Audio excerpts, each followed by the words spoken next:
کہ شیعوں کا عقیدہ کیا ہے اور شیعوں کو جو ہم اہل سنت کافر کہتے ہیں کس بنیاد پر کہتے ہیں؟ دیکھیے، حضرت مولا کائنات رضی اللہ تعالی عنہ کے دور میں جب مولا کائنات اور سیدنا امیر معاویہ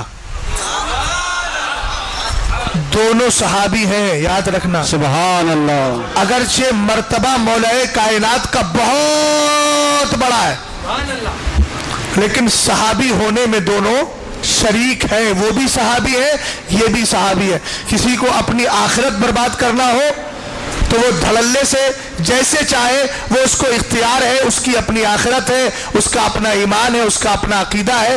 مگر میں اتنا کہہ کے جاؤں گا، خدا را یہ حیدرآباد کی سرزمین ہے، یہاں کے اعتبار سے جو حالات خراب ہیں ان پر خاص توجہ دے، اور ہم اور آپ دونوں کے دونوں الحمدللہ اہل بیت اور صحابہ کے در کے کتے ہیں، اور کتے کا کام گھر کے باہر بیٹھ کے گھر کی حفاظت کرنا ہوتا ہے، گھر کے ممبروں کے اختلاف میں پڑھنا نہیں ہوتا۔ واہ واہ واہ، سبحان اللہ، سبحان اللہ، کیا بات ہے۔ میں اس سے بڑا جملہ بول بھی نہیں واہ سکتا۔ واہ واہ واہ۔ سرکار نے جب اتنا فرما دیا، دعولی اصحابی، میرے صحابہ کو میرے لیے چھوڑ دو، تم جج اور قاضی مت بنو فیصلے کرنے کے لیے، تو اس سے بڑا مسئلہ ہمارے لیے کیا ہو سکتا ہے؟ یا تو اس حدیث کا انکار کرو، میں سند کے ساتھ پوری حدیث الحمدللہ ریفرنس میں دے بھی سکتا ہوں، ضرورت پڑے گی۔ میں نے ایک شعر میں کہا تھا، ہے دعولی صاف ناطق سن لے یہ اہل رفض، تم کرو تحکیم ان کی ہم کو کب درکار ہے۔ میں نے یہ کہا تھا کہ رافضیوں، سرکار کی حدیث یہ بول رہی ہے کہ دعولی اصحابی، میرے صحابہ کو میرے لیے چھوڑ دو، تم فیصلے نہ کرو، تم کرو تحکیم۔ تحکیم کا معنی فیصلہ، کسی کے بارے میں ججمنٹ لینا۔ کہا تم کرو تحکیم، ہم کو کب یہ درکار ہے، یعنی ہمیں اس کی ضرورت نہیں ہے کہ تم فیصلے کرو۔ جب مصطفیٰ نے سب کو اپنا یار بنا لیا ہے تو ہم فیصلے نہیں کریں گے، ہم غلام ہیں، ہم سب سے محبت کر کے اپنے ایمان عقیدے کو بچائیں گے۔ سبحان اللہ، سمجھ میں آئی بات آپ کے؟ اب سنیے، رافضیوں میں برساتی مینڈکوں کی طرح ایک فرقہ نہیں ہے، بے شمار فرقے۔ اولاً رافضیوں میں جو غالی قسم کے، جو خطرناک قسم کے، جو سڑے ہوئے رافضی ہیں، وہ 3 فرقے، اور ان 3 فرقوں میں سب سے زیادہ ایک نصیریہ فرقہ ہے اور ایک سبائیہ فرقہ ہے۔ سب سے زیادہ خطرناک سبائیہ ہے۔ ابھی سبائیہ پہ سوال شاید آپ کریں تو میں اسی پر پھر تفصیل سے بتاؤں گا۔ ان میں خطرناک اعلیٰ حضرت امام اہل سنت اور اس سے پہلے کے جو دیگر بزرگان دین ہیں، انہوں نے کتابوں میں لکھا ہے، حضرت عمر فاروق، حضرت مولا کائنات کے درمیان جب جنگ صفین واقع ہوئی، حضرت امیر معاویہ حضرت علی کا اختلاف ہوا، تو اس اختلاف کو ختم کرنے کے لیے 2 جج اور فیصل بنائے گئے۔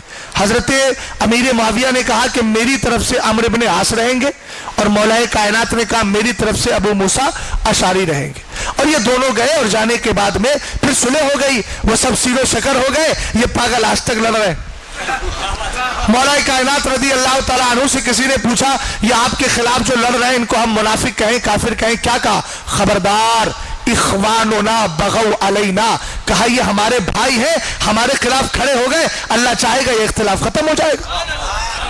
میں نے کہا آپ ابن کثیر کو پڑھیے نا، جب حضرت امیر معاویہ مولا کائنات کا اختلاف چل رہا تھا تو روم کے بادشاہ نے کہا یار موقع بڑا اچھا ہے، چلو میں امیر معاویہ کی سلطنت اور ان کی حکومت کی اینٹ سی اینٹ بجا دوں، ایک ملک کی طرف، ایک ملک کے ایک شہر کی طرف بڑھا۔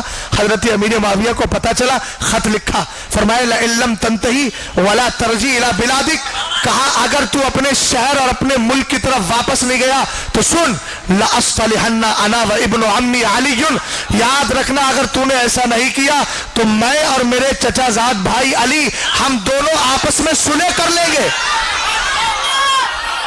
اب اٹھائیے البدایہ والنہایہ، ابن کثیر کی کتاب ہے، تم بھی مانتے ہو ہم بھی مانتے ہیں، سمجھ گئے؟ اس کی 8ویں جلد کو اٹھا لیجیے۔ انہوں نے کہا کہ حضرت علی رضی اللہ تعالیٰ عنہ کے لیے حضرت امیر معاویہ کہہ رہے ہیں، اور چچیرا بھائی کسی دشمن کو تھوڑی کہا جاتا ہے، چچا چچیرا چچا زاد بھائی کس کو بولا جاتا ہے بتائیے آپ؟ دوست کو تو آپ نے فرمایا لأصطلحن انا وابن عم علی، کہا کہ میں اور میرے چچا زاد بھائی علی دونوں آپس میں صلح کر لیں گے، اور صلح ہوئی بعد میں صلح کر لیں گے تو یاد رکھنا تو میرے صرف ایک شہر کی طرف بڑھ رہا ہے، جس دن ہم نے صلح کر لی نا اس دن ہم تجھ سے تیرا ملک بھی چھین کے رہیں گے۔ اس خط کا اتنا خطرناک اس پہ اثر پڑا کہ اس نے ادھر سے خط لکھا کہ میں آپ سے صلح کرنا چاہتا ہوں، مجھے معاف کر دو۔ اس نے سوچا کہ ایک شیر کی دہاڑ برداشت نہیں کر سکتا، جب دونوں مل جائیں گے تو کام کیا ہو۔ تو دیکھیے رافضیوں میں کیا ہوا، رافضیوں میں بنیادی طور پر دو چیزیں آپ کو بتا دوں۔ ایک رافضی ہوتے ہیں تفصیلی، ایک ہوتے ہیں تبرائی، دونوں کا فرق سمجھیے۔ تفصیلی ان کو کہتے ہیں جو اہل سنت کے ساتھ ضروریات میں بھی اتحاد رکھتے ہوں، قطعیات اہل سنت، ضروریات اہل سنت میں بھی اتحاد رکھتے ہو، بس اتنا مانتے ہو کہ حضرت علی، ابو بکر، عمر اور عثمان تینوں سے افضل ہے۔ جملہ غور سے سنیے گا ذرا، یہ بہت بنیادی فرق بتا رہا ہوں۔ کیا کہ حضرت علی کو تینوں خلیفہ سے افضل مانتے ہیں، لیکن باقی ضروریات دین جیسے ہم سرکار کو آخری نبی مانتے ہیں، قرآن کو پورا مانتے ہیں، حضرت ابو بکر صدیق اکبر رضی اللہ تعالیٰ عنہ کی خلافت کو مانتے ہیں، خلافت اولی کو مانتے ہیں، وہ بھی خلافت اولی میں ہمارے ساتھ شریک ہو، ہم جیسا ہی عقیدہ رکھتے ہو، بس اتنا کہتے ہو کہ ہم علی کو ان تینوں سے افضل مانتے ہیں، تو ہمارے فقہا نے کہا وہ کافر نہیں، گمراہ۔ کتنی احتیاط ہے ہمارے دین میں۔ لیکن ایک ہے جماعت جو تفضیلیوں سے آگے بڑھتی ہے، جو حضرت ابو بکر، حضرت عمر کو گالیاں دیتی ہے، طعنے کرتی ہے، ان کی خلافت کا انکار کرتی ہے، تو فقہاء اکرام نے صاف لکھا من الروافض من فضل علیا فهو مبتدع وان انکر خلافت الصدیق او عمر علی الاصح فهو کافر۔ فرمایا جو علی کو تینوں خلفاء پر فضیلت دے، افضل مانے، وہ گمراہ ہے، اور جو ابو بکر یا عمر کی خلافت کا انکار کرے وہ کافر ہے۔ سمجھ گئے آپ؟